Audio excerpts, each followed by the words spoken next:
OBC आरक्षण खत्म होने की जैसे उठी बात, अखिलेश यादव और अनुप्रिया पटेल हो गए एक साथ। आदेश आते ही योगी सरकार के छूट गए पसीने, शाम को बुला ली आपातकालीन बैठक। उत्तर प्रदेश में निकाय चुनाव होने को है। निकाय चुनाव नवंबर में ही होने थे, लेकिन ओबीसी आरक्षण को लेकर कई याचिकाएं हाईकोर्ट में दाखिल थी, लिहाजा चुनाव में रोक लगी थी। लेकिन आज उच्च न्यायालय की लखनऊ खंडपीठ ने फैसला सुनाते हुए ये कह दिया कि बिना ओबीसी आरक्षण के ही सरकार और निर्वाचन आयोग चाहे तो चुनाव तुरंत करा सकता है। जो सीट ओबीसी के लिए आरक्षित थी उसको अब जनरल सीट समझा जाए। इस फैसले के आने के बाद पूरे यूपी में हड़कंप मच गया।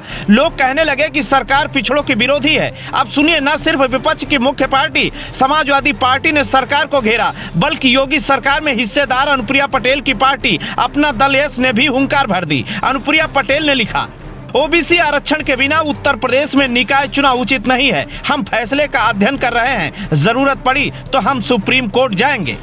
अनुप्रिया पटेल तो सरकार में साथी हैं। जब उन्होंने फैसले का विरोध करना शुरू कर दिया तो समाजवादी पार्टी जो विपक्ष में बैठी है वो भला पीछे कैसे हट सकती। समाजवादी पार्टी ने भी आनन फानन में लिख डाला, भाजपा दलित बिछड़ा विरोधी है। 69,000 शिक्षक भर्ती में भी आरक्षण घोटाला हुआ। जातिगत जनगणना होनी चाहिए, मगर बीजेपी सरकार ने नहीं कराया और अब निकाय चुनाव में ओबीसी आरक्षण के बिना चुनाव होने जा रहा है। भाजपा ओबीसी दलित विरोधी है। आओ मिलकर आरक्षण बचाएं, संविधान बचाएं।